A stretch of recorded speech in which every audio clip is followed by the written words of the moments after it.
Hello students, आज हम लोग कोऑर्डिनेशन कंपाउंड के लेक्चर 46 में सबसे पहले डिस्कस करेंगे ऑक्टाहेड्रल कॉम्प्लेक्स के लिए अनसिमेट्रिकल बाइडेंटेट की ज्योमेट्री पर, और उसके बाद हम लोग ज्योमेट्रिकल आइसोमेरिज्म से रिलेटेड कुछ क्वेश्चन देखेंगे।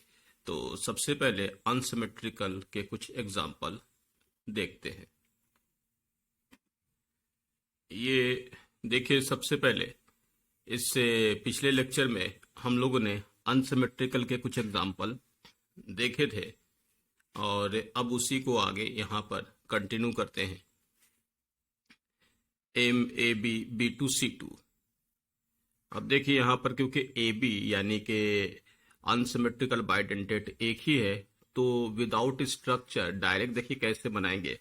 तो हम यहाँ पर ऐसा करते हैं, ए और बी लिख दिया, ठीक है। अब यहां पे एक केस ले लिया B2, ठीक है, ये ले लिया B2। दूसरा केस यहां ले लेते हैं C2 यानी C और C।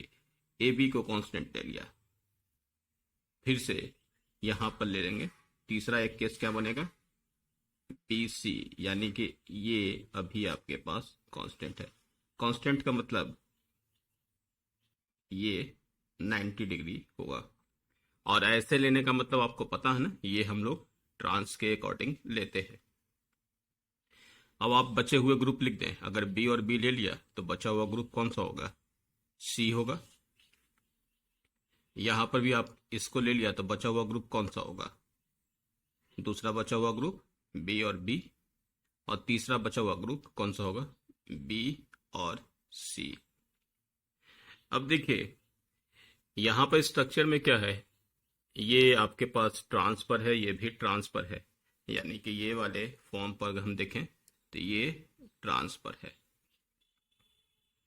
और ये दोनों सेम प्लेन पर है। तो ए के अपोजिट में बी सी, क्योंकि यहां पर सेम है, यहां भी सेम है, यहां पर डिफरेंट है, तो एक बार ए के अपोजिट में बी आएगा, एक बार ए के अपोजिट में सी आएगा, तो यहां पर एक केस और बन जाएगा, यानी कि इस वाले में एक केस और बन जाएगा, एक ये और एक केस और बी सी के साथ, यानी कि 2। तो 1 1 2 यानी टोटल 4। हम आपको स्ट्रक्चर से समझाते हैं। जैसे देखिए बी और बी का केस लिया तो ए बी को कांस्टेंट रखा, बाकी सी और सी को रख दिया। सी और सी का केस लिया, ए और बी को कांस्टेंट रखा, बी और बी रख दिया। बी और सी को केस लिया, ए और बी ले लिया, बी और सी रख दिया। अगर आप ध्यान दे तो ए के अपोजिट में हाँ सी है और बी के अपोजिट में बी है, यानी कि कोई भी एक फॉर्म अगर ऊपर नीचे कर दो तो एक और ज्योमेट्री आ जाएगी। देखिए कैसे, कि इस वाले केस में अगर हम लोग किसी को बी को नीचे कर दिया, सी को ऊपर, तो देखिए ए के अपोजिट में यहाँ सी है, यहाँ पे ए के अपोजिट में बी है। तो इसलिए मैंने कहा था कि जब यहाँ डिफरेंट होगा इस पोजीशन पर तो यहाँ पर एक केस और बन जाएगा, ठीक है। तो देखो ए के अपोजिट में सी है, यहाँ पे ए के अपोजिट में बी है, तो यहाँ आपके लिए ज्योमेट्रिकल कितने होंगे, total 4। M A B B two C two. Next example. अब नेक्स्ट एग्जाम्पल में देखिए M A B B two C D. यहां पर भी वही केस लेते हैं, केस बनाते हैं। देखिए क्या क्या हम कर रहे हैं, B2, ठीक है, या ऐसे लिखो ना, बी और बी, बी और सी, बी और डी। 3 केस ये बना, बी और बी, बी और सी, बी और डी, और एक केस और बनेगा C D. A B 90 degree पर है, ये कांस्टेंट है। अगर आप ध्यान दें, जब बी और बी है तो इस जगह पर सी डी है, बी और सी है तो इस जगह पर कौन सा होगा, एक बी और एक आपके पास डी, या बी और डी है तो एक पी है एक सी है, यहां सी और डी है तो यहां पर बी और बी।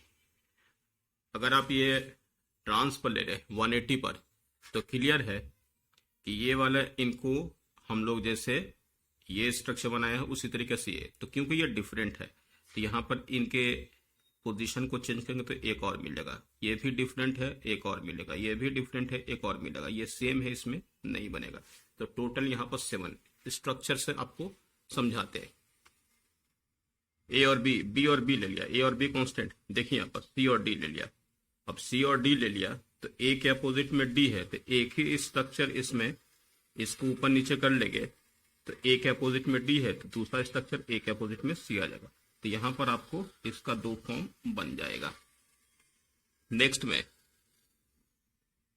अगर हम लोग इस स्ट्रक्चर को ऐसे देखें, ए के अपोजिट में बी और सी वाला केस ले लिया, ए के अपोजिट में डी है तो दूसरा स्ट्रक्चर में क्या है, ए के अपोजिट में बी आएगा। यानी इसी स्ट्रक्चर को एक और बार बना लोगे, सिर्फ यहां पर चेंज कर लोगे, डी को बी के पर, बी को डी के पर। नेक्स्ट में फिर से देखिए, ए के अपोजिट में सी है, अगली बार में क्या ए के अपोजिट में बी कर लेंगे और बी के अपोजिट में सी कर लेंगे, तो 2 स्ट्रक्चर इनका बन जाएगा, एक ये और एक और, है ना। अब यहाँ पर ऊपर नीचे करने पर कोई फर्क नहीं पड़ेगा, तो एक ये total geometrical isomerism MAB B2CD में कितने होंगे, टोटल ज्योमेट्रिकल कितना हो गया, 7। ये हो गया आपके पास स्ट्रक्चर। अब यहां पर भी वही काम करो, केस बना लो, यहां पर भी देखो कैसे, BC BD BE, ये तो बी का केस हो गया, है ना। MAB BCD BC BD BE और उसके बाद CD CE और DE। याद रहे कि AB को हम लोग यहाँ पर कांस्टेंट ले लेंगे क्योंकि चारों डिफरेंट है। जब ये ट्रांसफर हो गए तो बचे हुए ग्रुप अगर यहाँ पर आपसे पूछे कौन सा बच गया, तो D और E बच गया, यहाँ B और D लिया तो कौन सा हो गया, C और E बच गया, यहाँ B और E ले लिया तो कौन सा बच गया, C और D बच गया, यहाँ C और D ले लिया तो B और E बच गया, यहाँ C और E ले लिया तो B और D बच गया, यहाँ D और E ले लिया तो B और C आ गया। तो आप देख रहे हैं कि सभी डिफरेंट है।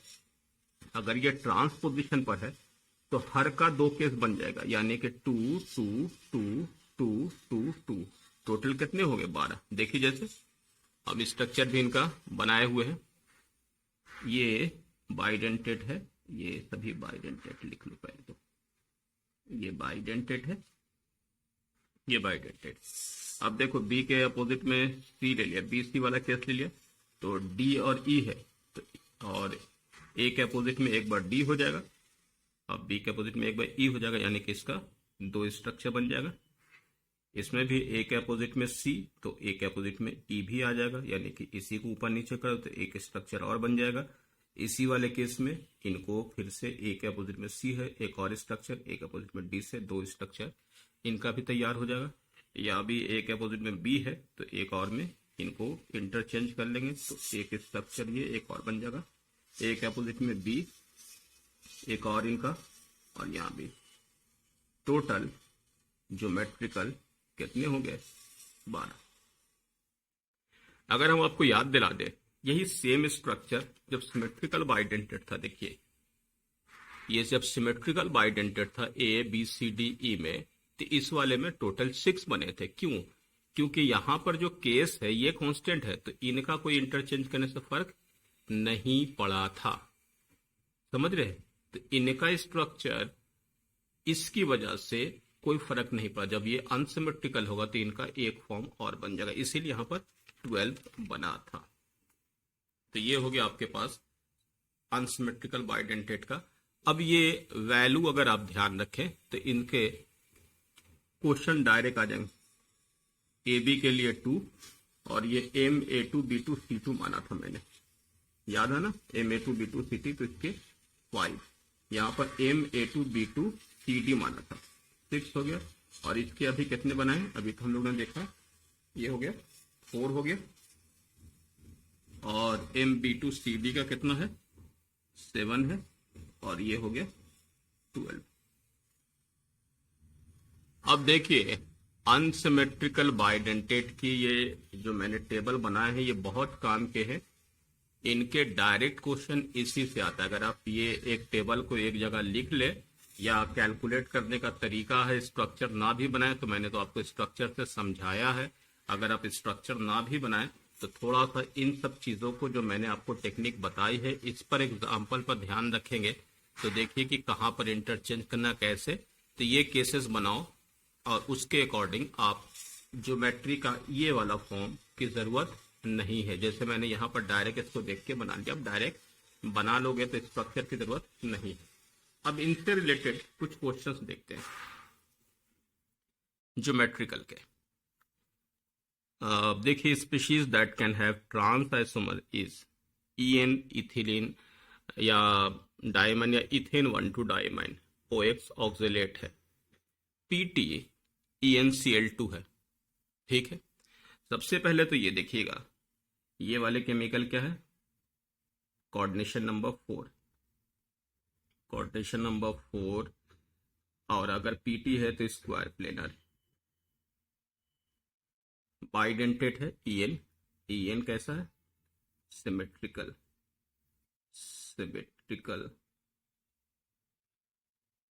बाइडेंटेड।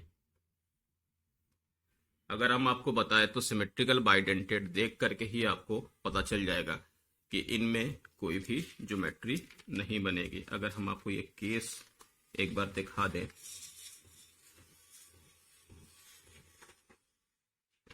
ये देखिएगा, अगर आपको ध्यान हो तो देखो, ये केस हम लोग ने इससे पिछले क्लास में लिखे हैं। देखिए, MAA और ये वाले केस AABC ये बनाए हैं हम लोग ने, और इसी को लेकर के हम लोगों ने समराइज किया था और ये दिखाया था कोऑर्डिनेशन नंबर 4 में, जो कि ये है सिमेट्रिकल बाइडेंटेट में। कोऑर्डिनेशन नंबर 4 में कोई ज्योमेट्री नहीं बनेगी, अगर उसका स्ट्रक्चर छोटा होगा तो भी नहीं बनेगा, ये होगा तो भी नहीं बनेगा।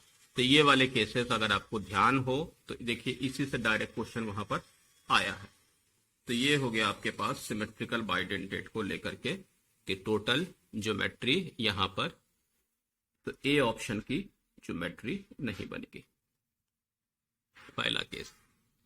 दूसरा केस जिंक है। जिंक का मतलब Zn2 पॉजिटिव, Zn2 पॉजिटिव मतलब 3D10, तो ये sp3 है, sp3 मतलब टेट्राहेड्रल। और आपको याद होगा कि टेट्राहेड्रल में भी कोई ज्योमेट्री हम लोगों ने नहीं बनाई थी, तो ये भी हट जाएगा।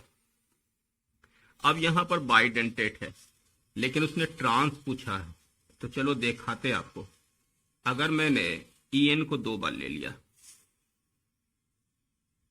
ये ले लिया N यानी EN है, और ये EN बाइडेंटेड। अब OX ऑक्सिलेटो होता है, तो ऑक्सिलेटो का जो पार्ट होगा वो यहीं पर जुड़ेगा, 180 पर तो आ नहीं सकता, तो इस वाले में ट्रांस पॉसिबल नहीं होगा।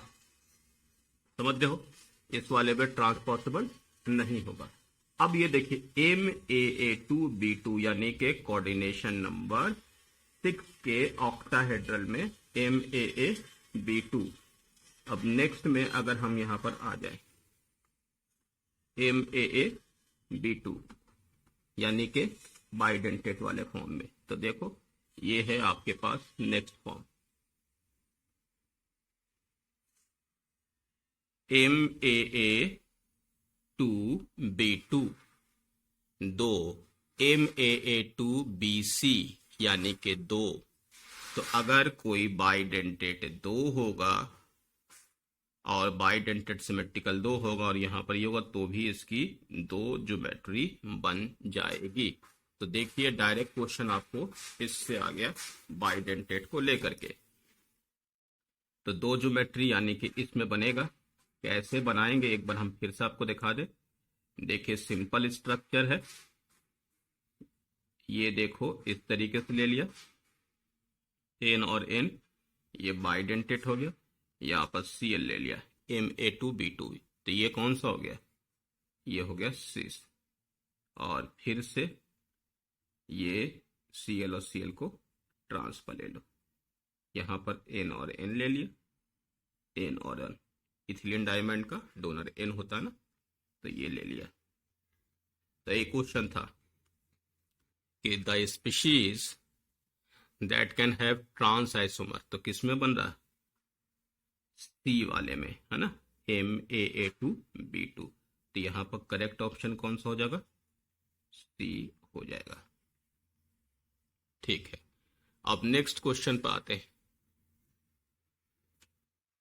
The total number of isomer for square planar. अगर आपसे पूछा जाए स्क्वायर प्लेनर के लिए MABCD, स्क्वायर प्लेनर में MABCD,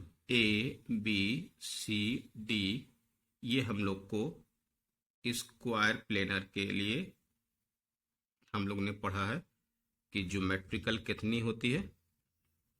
3। ये हम लोग ने इस पर डिस्कस किया हुआ। अब यहां पर लेकिन टोटल पूछा। अब देखिए यहां पर क्या है, SCN और NO2 यानी बाइडेंटेट दिया हुआ है। तो सबसे पहले ज्योमेट्री बनाने से पहले आप इनका स्ट्रक्चर बनाओ, फिर ज्योमेट्री बनाओगे। MF को छोड़ दो, ये मोनोडेंटेड CN। SCN को भी अभी हमने छोड़ दिया, इसको बना दिया ONO। ये पहला हो गया एक, ठीक है। इसको ऐसे नहीं तो लिखो ना, अलग अलग लिखते हैं। MFCL, पहले लिख दिया SCN और फिर से NO2, एक ही है। तो अभी अगर इस स्ट्रक्चर को देखें, नेक्स्ट में FCL, SCN को वैसे ही छोड़ दो और इसको बना लो ONO, ये दूसरा फॉर्म। तीसरा MF को वैसे ही छोड़ दो, CL को वैसे ही छोड़ दो। अब यहां पर इसको बना लेते हैं, इसको, ठीक है, NCS और यहां लिख दिया NO2, NCS ले लिया। नेक्स्ट में MFCL, NCS लिख दिया, फिर से इसको भी ONO। ये देखो आपने 4 फॉर्म बना लिया, SCN NO2, है ना, और SCN ONO, NCS NO2, NCS ONO, दोनों को 2 बार। तो बताओ इनको MABCD ज्योमेट्रिकल बताओ कितने होंगे? तो आपने कहा इसका 3 बनेगा। इस तरीके का स्ट्रक्चर है तो यहां भी कितने बनेंगे? 3 बनेंगे। इनको भी कितना बनाओगे? 3। अगर हमको ये दिया हुआ है MABCD, तो अगर आपके पास 4 स्ट्रक्चर है, इनके 4 फॉर्म बनेंगे, 1 2 3 4, तो हर का हम MABCD ही मानेंगे, है ना। तो हर के लिए 3 हो जाएगा। तो उस केस में टोटल नंबर कितना हो गया? तो टोटल नंबर ऑफ दिस, यहां ध्यान रखिएगा, ऐसे केमिकल जो नॉर्मली एम्बिडेंटेट नहीं है, लिंकेज नहीं बनेगा, तो उसके लिए तो कोई दिक्कत नहीं, जितना नंबर है उतना ही के अकॉर्डिंग 3 लिख देंगे। लेकिन ध्यान रखिए, कभी कोई एम्बिडेंटेड लिगेंड में ज्योमेट्री पूछा है तो आप सबसे पहले उनके स्ट्रक्चर बना लो। स्ट्रक्चर ड्रॉ हो गया, अब उसके बाद देखो कि क्या उसकी स्ट्रक्चर बन गई, तो उसके बाद उसकी ज्योमेट्री देख लो। मैंने वही किया, इनके 4 स्ट्रक्चर पॉसिबल है तो उनके ज्योमेट्री आपके पास हर के लिए यहाँ पर। तो अब कैसे? MABCD के 3 3 3 3, तो टोटल कितने हो जाएंगे? 12 हो जाएंगे, यानी यहाँ पर A ऑप्शन करेक्ट हो जाएगा। ठीक है, चलो नेक्स्ट पर आते हैं। How many isomers of complex PTNH3SCN are possible? देखिए ये फिर से MA2B2 हो गया स्क्वायर प्लेनर। तो आपको सबसे पहला काम क्या करने के लिए बताया मैंने कि पहले इनके कितने स्ट्रक्चर पॉसिबल है वो बनाओ पहले। तो ठीक है, PTNH3 होल ट्वाइस SCN, एक ये। दूसरा क्या बना सकते हो? PTNH3 होल ट्वाइस, इसी को NCS कर दो, 2 हो गया। तीसरा क्या बना सकते हो? PTNH3 होल ट्वाइस एक बार NCS और एक बार HCl। अभी थोड़ी देर पहले आपको दिखाया था MA2B2 या MA2BC, इनके लिए ज्योमेट्रिकल कितना था? अभी आपने देखा 2 था, है ना? तो ये देखो MA2B2, तो ज्योमेट्रिकल यहाँ कितना हो जाएगा? 2 हो जाएगा। MA2B2 इनको भी बोलोगे, इनके लिए भी ज्योमेट्रिकल कितना हो? 2। MA2BC, तो यहाँ भी 2, तो टोटल कितना हो गया? 6 ज्योमेट्रिकल, यानी कि इसका आंसर क्या हो जाएगा? डी।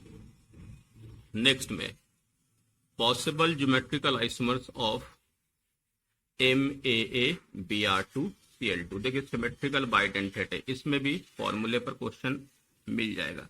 देखो MAAB2C2 ये है, जैसा कि मालूम है ये वाला तो कांस्टेंट होगा, तो इसी का केस बना लो। तो कितने केस बनेंगे? सिंपल है, B और B, C और C, B और C, यही 3 केस बनेगा, यानी कि ज्योमेट्रिकल कितना हो गया? 3। आपको ये भी दिखा दे, क्योंकि आप बाइडेंटेट का सिमेट्रिकल वाला केस देखो है भी, देखो आ गया MAAB2C2 ज्योमेट्रिकल 3। मतलब आपको मैंने कहा ना कि जितने भी क्वेश्चंस होंगे ये बहुत काम का है, जो टेबल जो मैंने आपको बनाया MAAB2C2, तो AA जो हो गया EN हो गया, B2Cl2 हो गया और ये Br2 हो गया। तो यहाँ आपके पास जो क्वेश्चन है उसमें यही दिया हुआ MAAB2C2, तो टोटल ज्योमेट्रिकल 3, तो पॉसिबल ज्योमेट्रिकल ही पूछा उसने, कितने होंगे? तो इस वाले में करेक्ट ऑप्शन हो जाएगा C। ठीक है, तो आज के लेक्चर में इतना ही। इसके बाद वाले लेक्चर में हम लोग कुछ और क्वेश्चंस देखेंगे और फिर शुरू कर लेंगे स्टेबिलिटी ऑफ कॉम्प्लेक्स कंपाउंड का। ठीक है, ओके।